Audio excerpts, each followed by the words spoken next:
After a disappointing start to the 2023 season, Mercedes administration called an immediate meeting to find a solution to the issues of the W14. At the race in Bahrain, they were clearly behind Red Bull, Aston Martin and Ferrari in terms of performance. Even though they expected to bring a surprise to the 2023 Formula One grid, W14 was not able to perform up to the expected level. Mercedes team principal Toto Wolff also hinted the requirement of a new body design, stating that the zero-pod-based philosophy is not working. So the first upgrade of the season was introduced to W14 ahead of the race in Jeddah. However, Mercedes pilots are still not satisfied with those upgrades, even though they helped to make slight improvements in the package. Both Hamilton and Russell commented about the package after the practice and qualifying sessions. Through this video, we are going to analyze what they have said about the present status of W14. But before we proceed,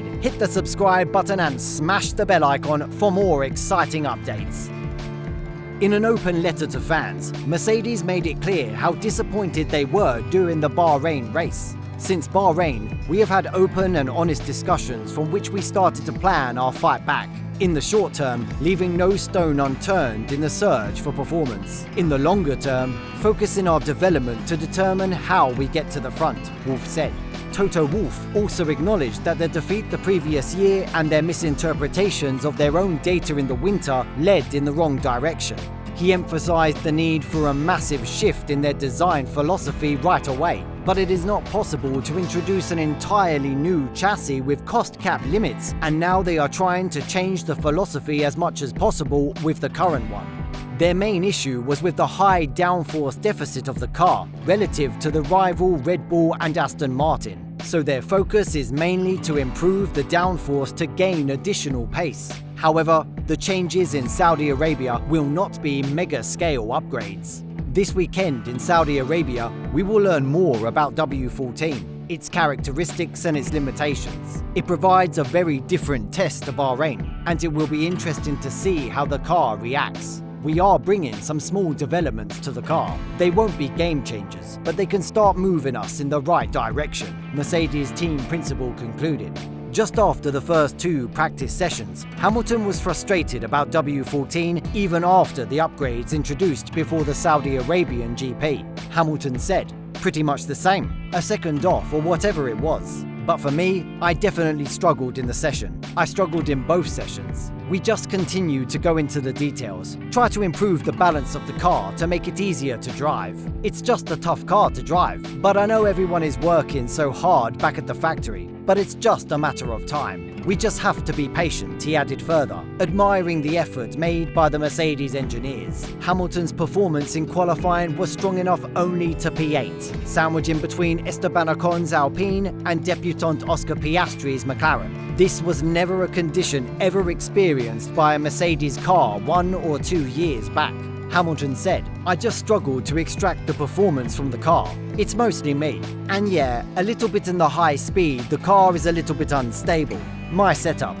Hamilton struggled a lot in qualifying, and the 7-time world champion doesn't feel that he is connected to the W14 with its issues. But he accepts the fact that W14 has experienced a considerable improvement, as Russell displayed some decent performance with W14.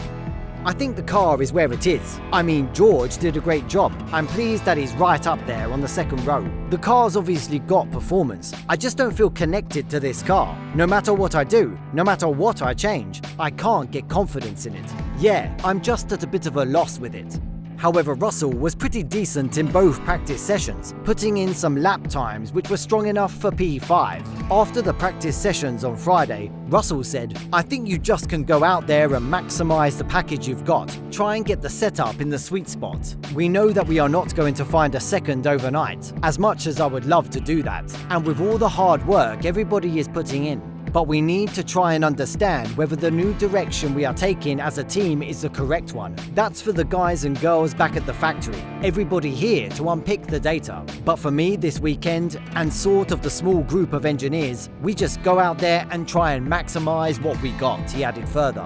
Russell brought his strong form in the practice session to the qualifying and was able to add a smile to the struggling Mercedes garage with a P4 during qualifying. With Leclerc's penalty, he moved to P3 in the starting grid. Russell was not satisfied with the current status, but confident about the upgrades that are going to come within the time frame of the next 4 races. I think it's probably 4 or so races before we can see a bit of a difference, Russell explained. We're already making good steps, good progress, and I think it sort of validated the incorrect direction we took over the winter. The fact that we've probably managed to find more performance in a week than we found in almost a month over the winter, that's promising to a degree. But we've been in this position before. It's never as straightforward as that, and we just need to make sure that every single box is ticked, Russell concluded the conversation. Mercedes showed some slight improvements, but it is not strong enough to challenge Red Bull, Ferrari or Aston Martin in Jeddah. In addition to the top 3, they will surely have to face a close battle with the Alpine team as well. Every Mercedes fan wants to see a Mercedes with a side pod like its rival team. However, with the cost cap regulations, it is not possible to go for a mega scale change like new chassis with wide side pods. Now the Mercedes engineers are trying to find the optimum performance by making considerable changes to the existing chassis. What's your impression about the future of W14? Will they be able to challenge Red Bull and Aston Martin within the time frame of 4 or 5 races? Share your thoughts in the comment section below. Thank you so much for watching the video. If you enjoyed the video, make sure to like and subscribe to the channel. It really helps out, guys, and we'll give you some more exciting Formula 1 news. So see you in the next video, guys. Take care. Bye-bye.